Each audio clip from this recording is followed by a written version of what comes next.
여러분, 오늘 우리가 말씀 읽었는데, 오늘 말씀은 예수님께서 제자들과 그 당시 같이 있었던 예수님께서 제자들에게 그리고 우리들에게 하셨던 중보적 사랑이 담겨 있는 말씀입니다.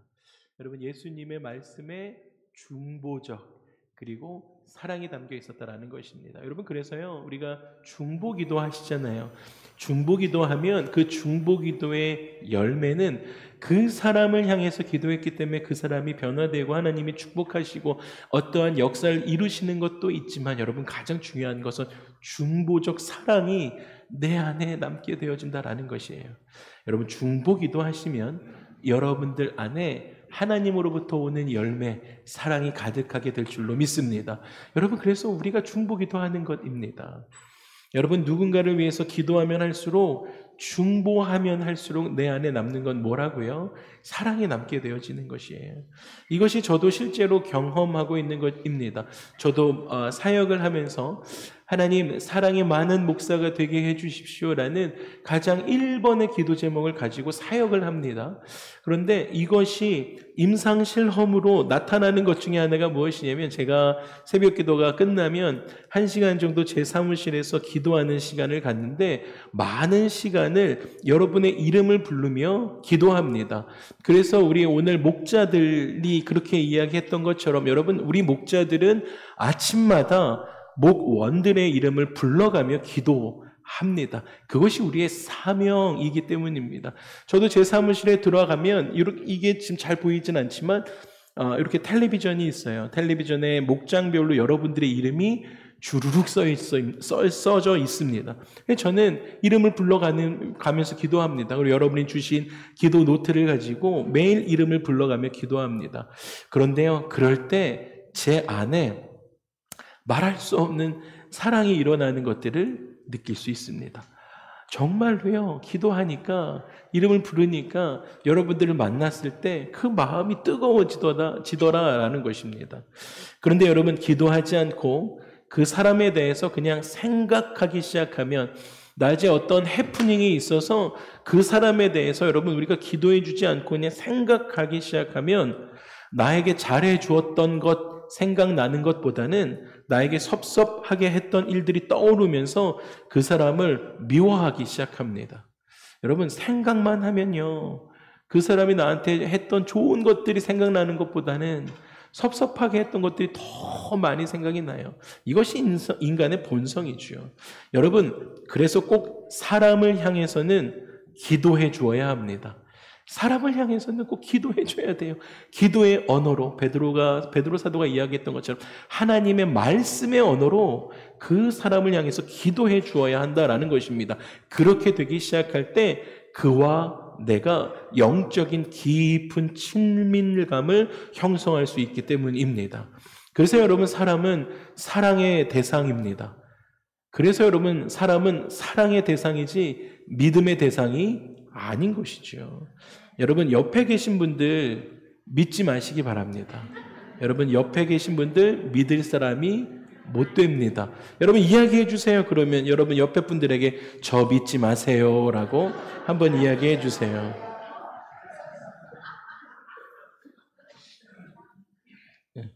그 이야기는 무엇이냐면, 저를 사랑해 주세요 라는 이야기예요.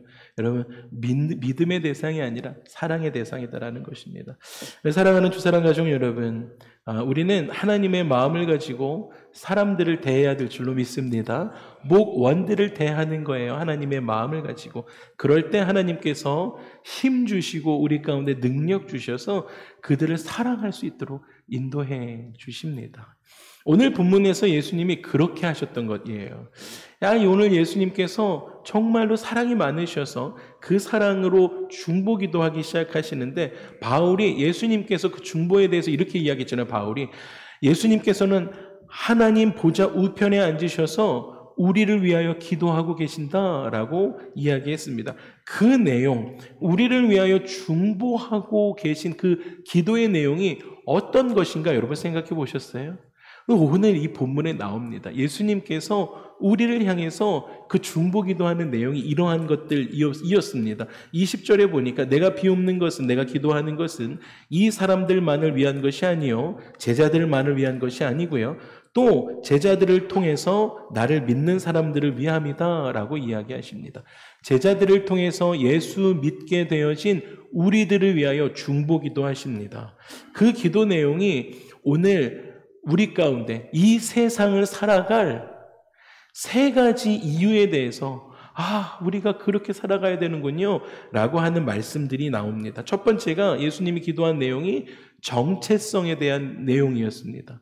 여러분, 우리는 세상에 속한 사람이 아니고 예수 그리스도께 속한 줄 믿습니다. 이 정체성 가지고 살아가게 하여 주시옵소서라고 예수님이 여러분들 위해서 기도하고 계시다라는 거예요. 두 번째는 사명에 대해서 기도해 주고 계십니다. 와우, 이것은 지금도 여전히 여러분들을 향해서 예수님께서 보좌 우편에 앉아 계셔서 여러분들을 향해서 사명자로 살게 하여 주시옵소서라고 기도하시는 내용이다라는 것입니다. 여러분, 이 사명은 세상에서 우리가 구원받았습니다. 할렐루야. 그리고 다시 세상으로 예수 그리스도를 통해서 보내심을 받은 자들의 사명을 이야기하고 있다는 거예요. 그 사명에 대해서 기도해 주고 계세요. 세 번째가 우리를 보호하시고 보전하시는 하나님의 능력으로 덮어주십시오라고 우리를 향해서 기도하시는 내용이다라는 것입니다. 오늘 예수님께서 중보하시면서 지금도 보좌 우편에 앉으셔서 저와 여러분들을 향해서, 그리고 교회들을 향해서 중보하고 계시는 이 세 가지의 능력이 우리 가운데 임하시기를 주님의 이름으로 축복하고 축복합니다. 그 첫 번째가 정체성을 위한 기도였습니다. 여러분, 예수님께서 여러분들을 향해서 정체성을 기도하시는 것입니다. 여러분, 지금의 시대에는요, 그리스도인들에게 있어서 가장 큰 문제가 정체성에 대한 문제입니다. 여러분, 그러다 보니까 사회생활 하면서도 자기의 정체성을 잘 드러내지 않습니다. 여러분, 지금을 살아가고 있는 이 시간 가운데는요, 누가 크리스찬이고 누가 크리스찬이 아닌지 알 수가 없는 시대입니다. 그래서 지난주 수요일 날 새벽에 교회력으로는 애쉬 웬즈데이였습니다. 사순절이 시작되는 날이었습니다. 그것을 한국말로 제의 수요일, 회개의 수요일이라고 이야기합니다. 그래서 교육부 회의를 하면서 전도사님들과 우리 예수 믿는 아이들에게 이 세상을 살아갈 때 정체성을 명확하게 해주기 위해 우리가 이 애쉬 웬즈데이를 하자라고 결정을 했습니다.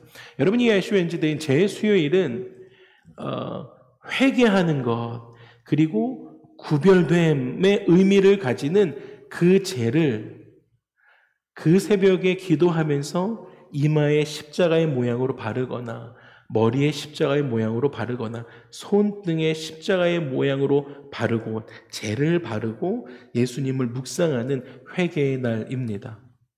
이렇게요. 근데 여러분, 제가 좀 이해를 돕기 위해서 이렇게 했는데, 여러분, 제가 이렇게 하고 돌아다니니까요, 수요일날 여성 예배 때 어이구, 이게 뭐예요, 목사님? 이렇게 놀래요. 여러분, 이것이 무엇이냐면 예수 믿는 사람들끼리도 놀라는 거예요.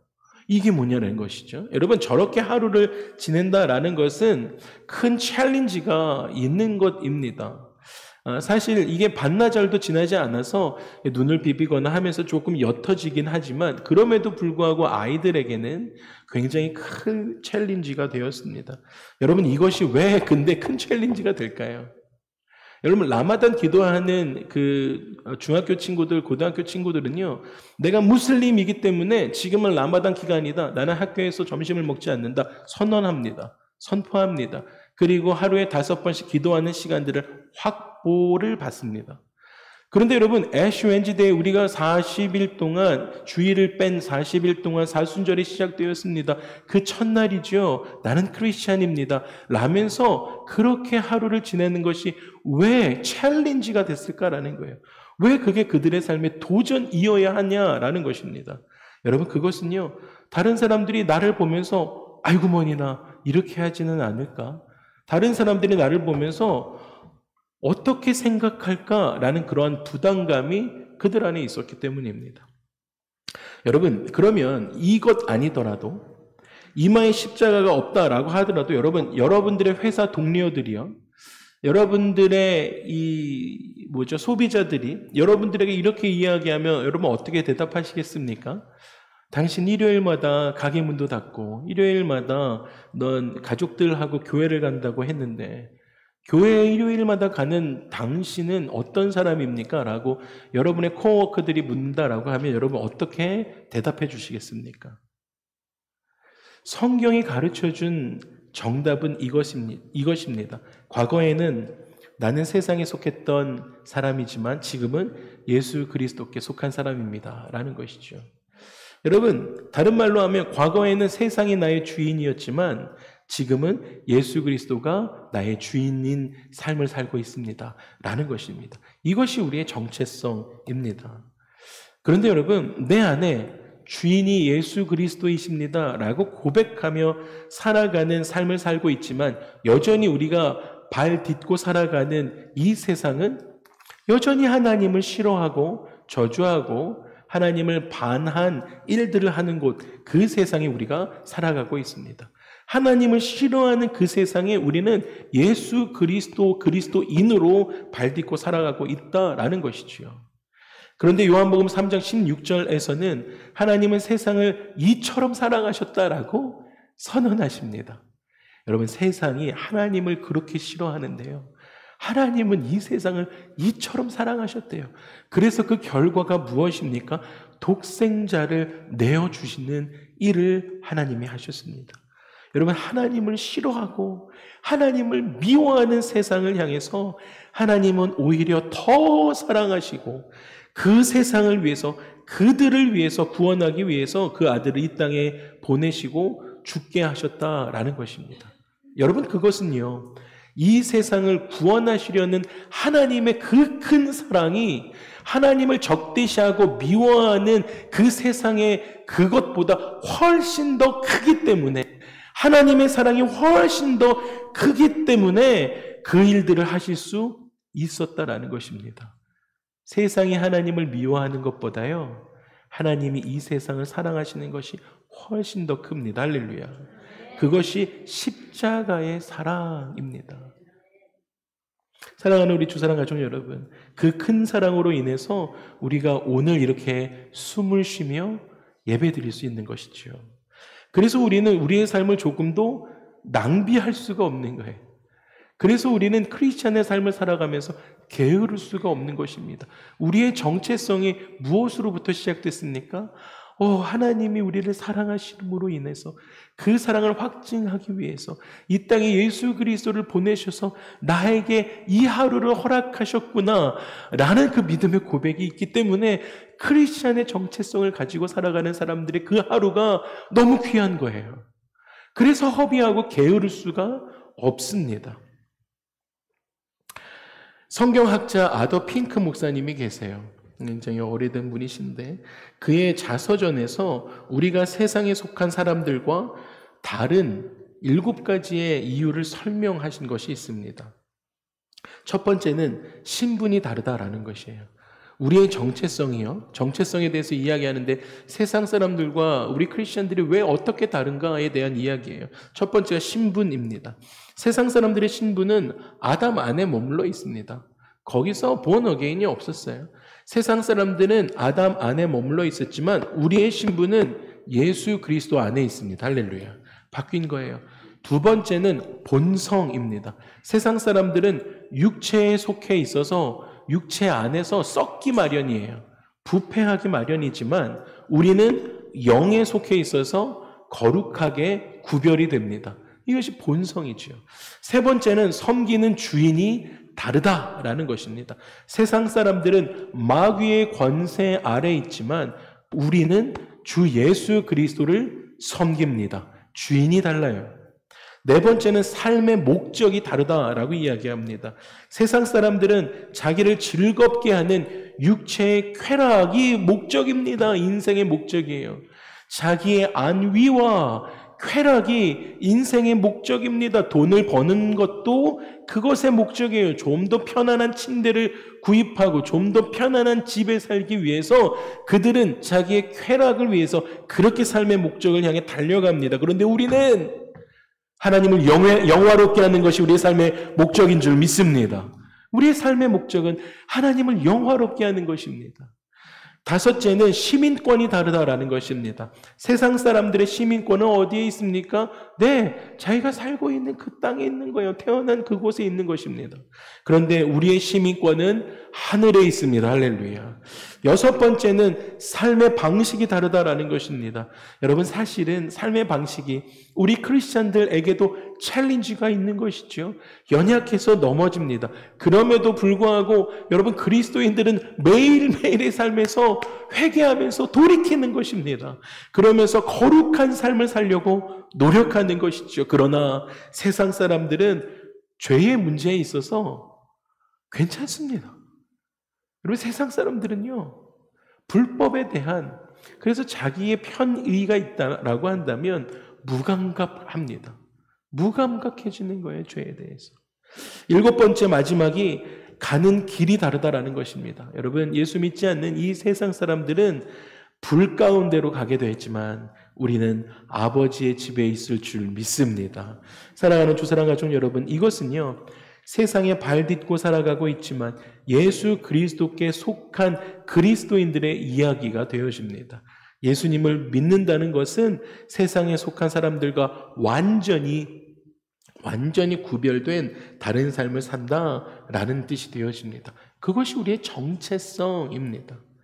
이 세상에 살아가지만 예수님의 뜨거운 심장을 가지고 우리 가운데 정체성을 분명히 하며 이 세상을 축복하며 살아가는 저와 여러분의 삶이 되기를 주님으로 축복합니다. 아멘. 두 번째는 예수님은 우리의 사명을 위해서 기도하고 계십니다. 여러분, 하늘 보좌 우편에서 저와 여러분들을 향해서 정체성에 대해서 기도하시면서 너는 그리스도인이다. 그러고 나셔서 또 기도하시는 것이 우리의 사명을 위해서 기도하고 계시다는 거예요. 여러분, 사명 없이 살아가지 마십시오. 여러분, 여러분의 사명이 무엇인지 여러분의 있는 그 자리에서 예수 그리스도의 그 사명, 우리를 향한 그것이 나타나고 있는지 돌아보십시오. 예수님은 아버지께서 나를 세상에 보내신 것 같이 나도 그들을 세상에 보내었다라고 말씀하십니다. 여러분, 그리스도께 속한 자들은요, 예수님의 이 명령을 따라서 우리도 세상에 보내심을 받은 자들입니다. 할렐루야. 이것이 우리의 정체성이기도 하고 이것이 우리의 사명이기도 한 것이죠. 우리 함께 요한복음 3장 16절 17절을 우리 외우기도 하는 말씀인데 이것을 좀 선포하고 싶습니다. 예수님은요, 이 세상에 속해서 멸망받을 사람들을 구원하기 위해서 이 세상에 오셨는데 그것이 어떠한 것인지 한번 선언하고 싶습니다. 함께 읽어보겠습니다. 시작. 하나님이 독생자를 주셨으니 이는 그를 믿는 자마다 멸망하지 않고 영생을 얻게 하려 하심이라. 하나님이 아멘. 아멘. 할렐루야. 아멘. 하나님의 이 사랑의 마음이 우리 가운데 전해지십니까? 여러분, 하나님은요, 그 아들을 세상에 보내신 이유가요, 심판하기 위해서가 아니셨다라는 거예요. 하나님은 사랑의 하나님이세요. 공의의 하나님이세요. 그래서 심판하려고 하신 것이 아니라 예수 그리스도로 말미암아 세상이 어떻게 해야 합니까? 구원받게 하기 위해서 이 땅에 보내셨다라는 것이에요. 여러분, 우리가 읽고 있는, 우리가 간직하고 있는 이 성경에 나타난 하나님의 생각은 오직 한 가지입니다. 한 가지. 범죄하고 하나님을 떠났던 사람들을 구원하시는 것. 할렐루야. 그것이 하나님의 마음이세요. 하나님의 말씀은 언제나 우리를 향한 구원의 초점이 맞춰져 있습니다. 지금도 그렇죠. 그래서 예수님은 우리를 세상에서 구원해 내실 뿐만 아니라 구원하셔야 되거든요. 또 구원해 낸 그들을 통해서 사명을 주시고 어떻게 합니까? 다시 구원의 사도로서 세상에 보내셨다라는 것입니다. 할렐루야. 여러분, 우리 모두가요, 이게 이제 뭐 선교사로 나가야 되나 뭐 이런 좀 이게 부담감이 있으면 아멘이 현저히 줄어듭니다. 여러분, 근데 그것이 아니에요. 여러분, 당장 다음 주에 요르단 가십시다 이런 말씀드리는 것이 아니에요. 여러분, 여러분들의 사명, 여러분들의 삶을 통해서 이웃들 가운데 예수 그리스도가 어떻게 전해지고 있는가를 우리가 말씀을 나누고 있는 것입니다. 여러분, 우리를 세상에서 구원해 내셨고, 할렐루야. 그리고 그 구원해 내신 자들을 향해서 다시 구원의 사도로 세상에 보내셨다라는 것입니다. 할렐루야. 그러므로 그리스도인들은 나를 향한 그 정체성뿐만 아니라 나를 향한 하나님의 그 사명에 대해서도 분명한 이해가 있어야 한다라는 것이에요. 그것은 무엇입니까? 나는 복음을 가지고, 할렐루야, 복음을 가지고 세상에 보내심을 받은 자다라는 것입니다. 이것이 우리의 사명입니다. 여러분, 교회와 성도의 가장 큰 사명은요, 첫 번째는 하나님을 월십하는 거예요. 하나님을 프레이즈하는 것입니다. 하나님을 예배하는 것입니다. 그리고 두 번째는 전도하는 것입니다. 선교하는 거예요. 복음을 전하는 것입니다. 같은 문화권에 있는 사람들에게, 여러분, 타 문화권에 있는 사람들에게 우린 전도하는 것입니다. 여러분, 이것의 가장 좋은 모델이 무엇입니까? 네, 우리 공동체의 수요일의 마켓 전도입니다. 여러분, 마켓 전도를 나가시잖아요. 같은 문화권에 있는 우리 이민자들도 만납니다. 전도하는 것이지요. 그리고 타 문화권에 있는 다른 나라 분들도 만납니다. 전도하는 것입니다. 여러분, 우리는 동일한 하나님의 복음을 같은 문화권에 있는 사람이든 타 문화권에 있는 사람들이든 우리는 복음을 전해야 됩니다. 여러분, 그것이 교회의 사명이 되어집니다. 그리고 그것이 교회만이 아니라, 조직적인 교회만이 아니라 개인 그리스도인들의 사명이 되어진다라는 것입니다. 여러분, 그렇다면 어떻게 해야 내가 그 사명을 직장에서도, 그리고 내가 나에게 허락하신 그 사명을 가정에서도, 아이들을 향해서, 아내를 향해서, 남편을 향해서도요, 어떻게 하면 나에게 주신 그 사명을 주신 그대로 내가 살아갈 수 있을까 하는 것이죠. 어떻게 살아갈 수 있을까요? 여러분, 그것은 예수님께서 보여주신 그대로 세상을 섬기시면 됩니다. 여러분, 우리는요, 늘 우리의 모델은 예수 그리스도입니다. 예수 그리스도께서 어떻게 하셨나 살펴보면 되는 것이에요. 예수님께서 우리 가운데 보여주신 그대로 세상을 섬기는 것이죠. 여러분, 우리가 어떻게 구원받으셨어요? 저와 여러분들 어떻게 구원받으셨습니까? 예수님의 섬기심으로 우리가 구원받았습니다. 할렐루야. 그렇다고 한다면 우리도 예수님이 섬기신 그대로, 그 방식 그대로 열방을 섬기고, 가정을 섬기고, 직장에서도 그렇게 코워커들을 섬겨주어야 합니다. 그때 그 사명대로 살아가는 우리의 인생 삶을 보면서 그들이 예수 그리스도를 보게 되어진다라는 것입니다. 예수님께서는 구원 얻은 우리들의 사명을 위해서 그냥 그렇게만 보내놓고 마시는 것이 아니라 감당할 수 있도록 지금도 하늘 보좌 우편에서 우리를 향해서 중보기도 하고 계십니다. 할렐루야. 여러분, 혹시 우리가 이웃과 열방에 그리스도를 전하는 일이 우리 교회 공동체도 그렇고 내 삶에도 그렇고 지금 당장은 아니야. 우리 교회가 더 중요하지. 우리 교회 지금 이렇게밖에 안 되는데 어떻게 섬길 수 있겠어? 열방에 어떻게 선교를 나갈 수 있겠어? 내지는 우리의 개인의 삶을 향해서 아직은 아니다. 이거 시급하지 않은 일이야. 라고 여러분 혹시라도 생각하신다면 우리는 우리를 향한 예수님의 기대를 저버리는 것입니다. 예수님께서는요, 지금도 우리를 향해서 그렇게 사명자로 살게 하옵소서라고 기도하고 계신데, 우리가 그것에 대해서 이거 시급한 것 아니잖아요 라고 하면 예수님이 저와 여러분을 향한, 우리 교회를 향한 그 기대를 저버리는 일이 된다라는 것입니다. 여러분, 전도와 선교는 단순히 그냥 지역 교회를 부흥시키기 위한 방법이 아닌 것이에요. 우리 교회에 사람들이 더 많이 오게 하기 위해서 나가서 전도하자라는 것이 절대로 아닙니다. 여러분, 전도하셔서 좋은 교회를 소개시켜 주시는 것이 제일 중요합니다. 여러분, 그러면서 우리 교회도 소개시켜 드리고 전도하는 와중에 가장 알맞은 곳으로 구원 얻게 하는 것이, 그것이 우리의 사명입니다. 할렐루야. 여러분, 그것은 우리의 사명이기도 하고 하나님의 소원이기도 하기 때문입니다. 여러분, 우리가 복음의 씨앗을 뿌리면 여러분, 나머지는 성령께서 알아서 하실 것입니다. 할렐루야. 여러분, 우리는 씨를 뿌리는 사명을 받은 성도들입니다. 여러분의 삶을 통해서 제자가 나와야 됩니다. 여러분, 여러분의 삶을 통해서 예수 믿는 자들이 그 열매를 맺게 하신 하나님을 통해서 나와야 한다라는 것입니다. 그렇기 때문에 우리의 삶의 목적이 늘 전도에 초점이 맞춰져 있어야 합니다. 때를 얻든지 못 얻든지 예수 그리스도를 전하셔야 한다라는 것이에요. 여러분, 그 지난주 그 수요일 날 아까 보셨던 그 모습을 하고 제가 저희 드림센터 앞에 노숙인이 있는 거예요. 근데 저희가 그 아침에 출근해야 하는, 또 학교 가야 하는 아이들을 위해서 아침을 풍성하게 준비했었습니다. 그래서 저도 사실 이 이마에 이 십자가를 해놓고는 까먹었죠. 그리고는 이제 아침을 차려서 노숙인에게 갔어요.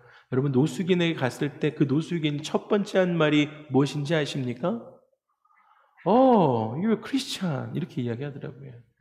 여러분, 그것을 통해서, 크리스찬인 것을 통해서, 그리고 그 음식 손 대접을 통해서 여러분, 예수가 전해지고 복음이 전해지고 썬데이에 너 교회 가라 라고 이야기하면서 그렇게 교제할 수 있는 장이 열리는 것입니다. 여러분, 우리의 삶의 목적은 늘 전도에 있어야 합니다. 그것이 예수님이 보좌 우편에서 우리를 향해서 기도하고 계신 사명자의 길이 되기 때문입니다.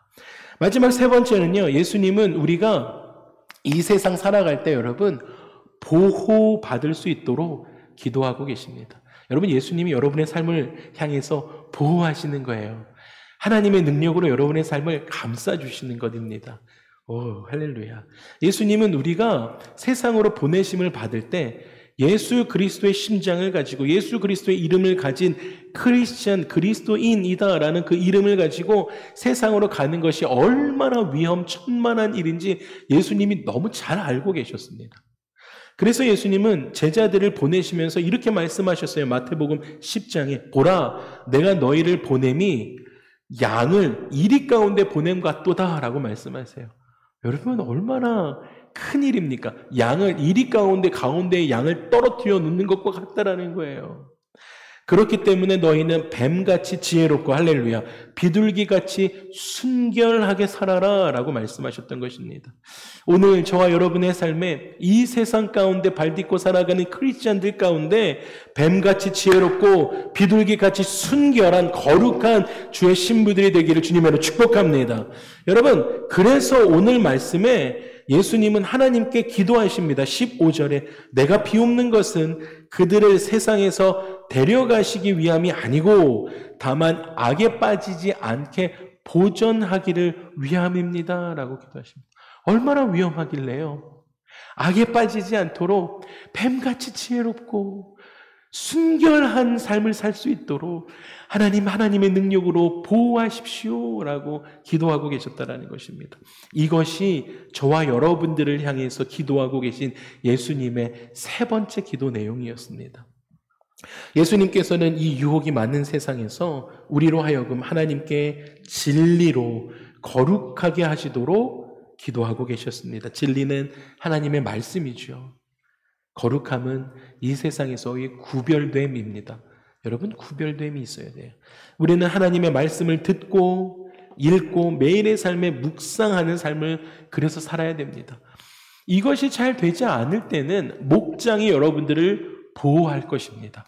목장의 목자들이 여러분에게 큐티했던 짧은 내용들을, 메시지를 목장에 올려드릴 거예요. 여러분, 내가 성경 말씀을 피고 읽는 시간을 갖지 못하더라도 여러분, 목장에서 목자가 보내주는 그 말씀을 읽음으로 말미암아 우리가 우리의 삶이 하나님의 말씀 안에 거룩하게 구별돼서 그 하루를 살아가야 한다라는 것이에요. 그럴 때 우리의 삶이 하나님의 말씀으로 거룩하게 구별되어지기 때문입니다. 그래서 여러분께서는 예수님께서는 지금도 우리가 하나님의 말씀에 사로잡힐 수 있도록, 그 말씀을 따라 살아갈 수 있도록 우리를 위해서 기도해주고 계십니다. 오늘 예배하는 저와 여러분의 삶에 하나님의 말씀을 의지하면서 세상에서 거룩하게 구별된 그러한 축복의 한 주가 되시기를 주님으로 축복합니다. 말씀을 마무리하겠습니다. 여러분, 우리는요 세상 안에 살아가고 있습니다. 그런데 구별된 사람들입니다. 여러분, 이 세상 안에서, 회사에서요, 여러분 학교에서요, 여러분 어디에 있든지 가정에서도요, 여러분 분명한 정체성을 갖고 살아가시기를 소망합니다. 우리는 하나님의 자녀입니다. 나의 신분은 예수님께 속한 사람이다 라는 것을 명확하게 알고 살아가시길 소망합니다. 여러분, 이 나의 정체성, 아이덴티티가 명확하지 않으면 사망의 음침한 골짜기를 걸어갈 때 쉽게 낭망할 수밖에 없어요. 그런데 나의 정체성이 나는 하나님의 자녀다, 내 안에 예수 그리스도가 계시다 라고 선포하는 자에게는 왜 사망의 음침한 어려움이 우리 삶에 없겠습니까? 그런데요, 이겨내는 힘이 다르다라는 것이에요. 정체성이 분명한 사람들은 예, 주님, 저 이 시간 견뎌냅니다. 왜냐하면 나는 하나님의 자녀이기 때문입니다. 왜냐하면 나는 하나님의 거룩한 백성이기 때문이죠 라고 선포하면서 그 시기를 지나갈 수 있습니다. 누구에게요? 정체성이 분명한 사람들에게요. 그렇게 정체성이 분명한 사람들에게는 어둠도 함부로 하지 못합니다. 어둠이 찾아올 수 없는 것입니다. 그래서 세상과 맞설 때에 담대함과 넉넉함으로 이길 수 있습니다. 여러분, 그 사랑의 예수님을 내 마음에 모시고 여러분, 우리 이번 한 주 시작하시면서 정체성을 분명히 하시고, 여러분, 우리를 향한 그 사명 아주 선명하게 말씀하셨어요. 여러분, 그 사명 붙드십시오. 할렐루야. 여러분의 있는 그 자리에서 여러분을 통해서 복음이 흘러가 나가는 인생이 되시기를 축복합니다. 그 사명 이번 한 주 붙드시고 하나님의 능력의 보호하심을 받으며 그렇게 살아가시는 저와 여러분의 삶이 되시기를 주님으로 축복합니다. 우리 함께 일어나셔서 찬양하고 우리 기도하는 시간 갖고 싶습니다.